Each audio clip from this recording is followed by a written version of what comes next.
Apa itu deja vu? Kamu baru pertama ke restoran, dan ketika kamu melihat-lihat, kamu merasakan kedekatan yang kuat meskipun kamu belum pernah ke tempat ini sebelumnya. Ini adalah apa yang kita sebut deja vu. Deja vu adalah istilah Prancis yang secara harfiah diterjemahkan sebagai sudah terlihat. Perasaan luar biasa karena telah mengalami situasi saat kita berada sekarang, tetapi waktu, tempat, dan konteks kejadian nggak pasti, atau diyakini nggak mungkin.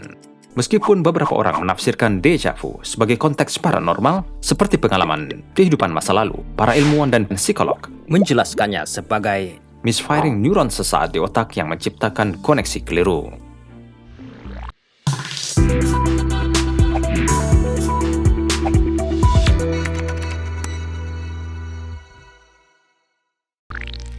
Satu gagasan deja vu adalah semacam otak berkedut.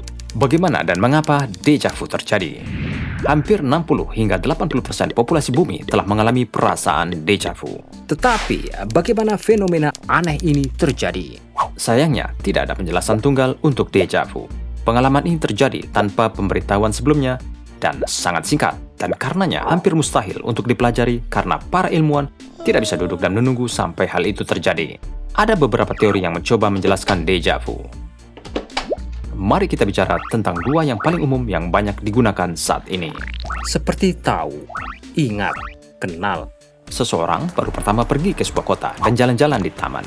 Dia menyeberangi danau dan melihat beberapa ekor bebek berenang di sekitar dan tiba-tiba merasa bahwa dia pernah kesini sebelumnya. Tetapi itu nggak mungkin. Ini membawa kita pada teori pertama kita tentang merasa tahu dan kenal. Teori ini hanya menyatakan bahwa mengingat membutuhkan dua proses yang bekerja bersama-sama. Bersama perasaan tahu dan ingatan.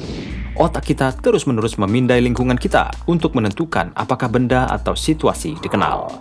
Saat benda yang dikenal terlihat, otak menempatkan memori masa lalu yang terkait dengannya dengan bantuan hippocampus yang memainkan peran utama dalam memori dan pembelajaran, dan kita menghidupkan kembali seluruh memori di otak kita. Tapi terkadang ketika otak hanya menemukan objek yang dikenal pada masa lalu, tetapi tidak dapat mengingat kembali apa itu dan detail yang lebih baik dari peristiwa itu berarti kedua progres tidak sinkron.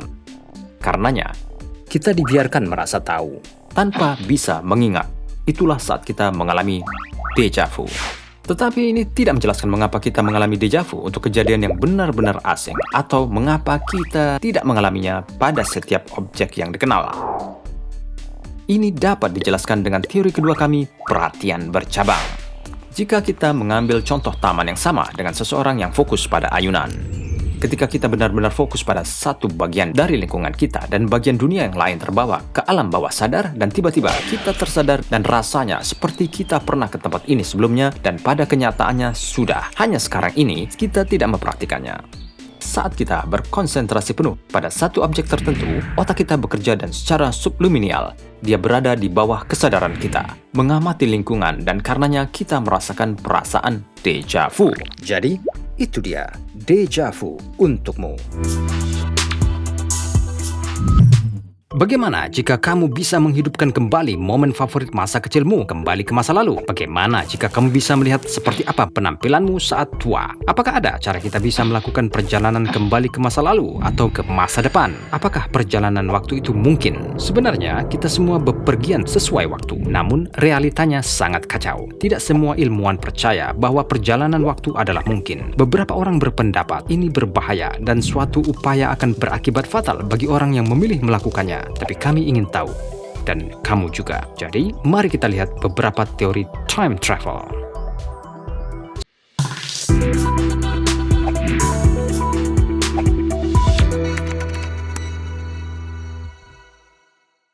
Seorang ilmuwan abad ke-20, Albert Einstein, mengembangkan teori yang disebut relativitas khusus.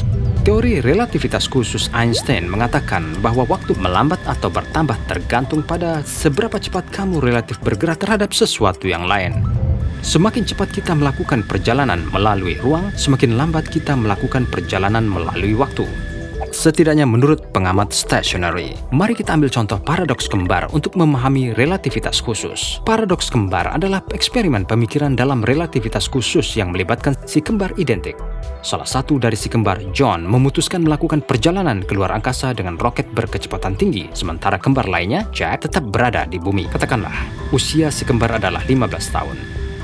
Ketika John memutuskan meninggalkan bumi di pesawat ruang angkasa berkecepatan sekitar 99,5% dari kecepatan cahaya yang jauh lebih cepat daripada yang bisa kita raih sekarang dan merayakan hanya 5 kali ulang tahun selama penjelajahannya. Saat pulang di usia 20, dia mendapati saudara kembarnya Jack sekarang 65 tahun, pensiun bersama cucu-cucunya. Karena waktu berlalu lebih lambat bagi John, ia hanya menjalani 5 tahun kehidupan. Sedangkan saudara kembarnya Jack mengalami 5 tahun penuh. Mendekati kecepatan cahaya, John yang berada di pesawat ruang angkasa berusia jauh lebih lambat dari kembarannya di rumah. Tetapi, apakah ini benar-benar time travel? Mungkin nggak dalam pengertian yang biasa kita pikirkan, tetapi menurut sifat ruang waktu itu. Jadi, jika perjalanan John dimulai 2003, ia hanya perlu 5 tahun untuk melakukan perjalanan ke tahun 2053. Sedangkan Jack membutuhkan waktu 50 tahun. Dalam arti tertentu, ini berarti John telah melakukan perjalanan waktu. Sejauh ini, kita hanya menjelajah ke masa depan. Tetapi, apakah perjalanan ke masa lalu mungkin? Sungguh membingungkan berpikir tentang time travel ini. Bagaimana jika kamu kembali ke masa lalu dan mencegah ayah dan ibumu bertemu? Kamu mencegah dirimu dilahirkan. Jika kamu belum dilahirkan, kamu nggak bisa kembali ke masa lalu, mencegah mereka bertemu satu sama lain. Ada banyak paradoks yang membuktikan atau memberi kita alasan mengapa perjalanan waktu ke masa lalu tidak mungkin. Mari kita lihat beberapa di antaranya. Paradoks kakek. Kamu bepergian ke masa lalu dan membunuh kakekmu. Jadi sekarang ayahmu nggak akan dilahirkan dan kamu juga nggak. Jadi jika kamu bahkan belum lahir, siapa yang membunuh kakekmu? Saatnya mikir, bro. Paradoks Hitler.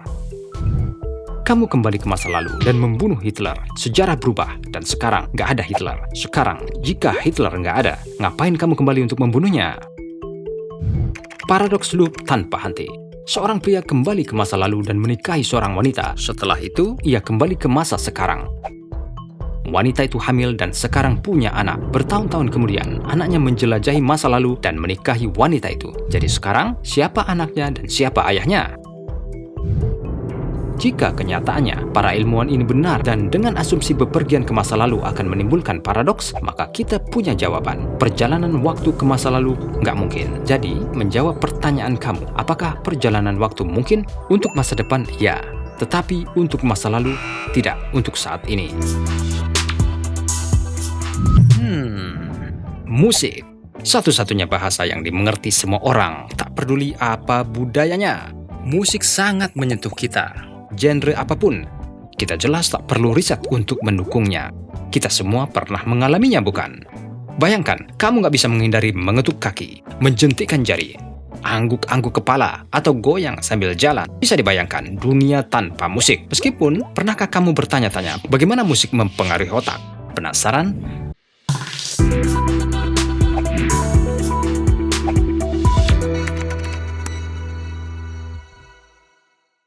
Saat kita mendengar musik favorit kita, ini memicu pusat kesenangan di otak yang melepaskan dopamin, neurotransmitter, yang secara instan membuat kita merasa bahagia. Ketika kita pertama kali mendengarkan musik, korteks pendengaran yang merupakan bagian dari lobus temporal yang memproses audio dan fungsi-fungsi lain seperti memahami ucapan, bekerja bersama dengan otak kecil untuk membagi bagian-bagian dasar musik.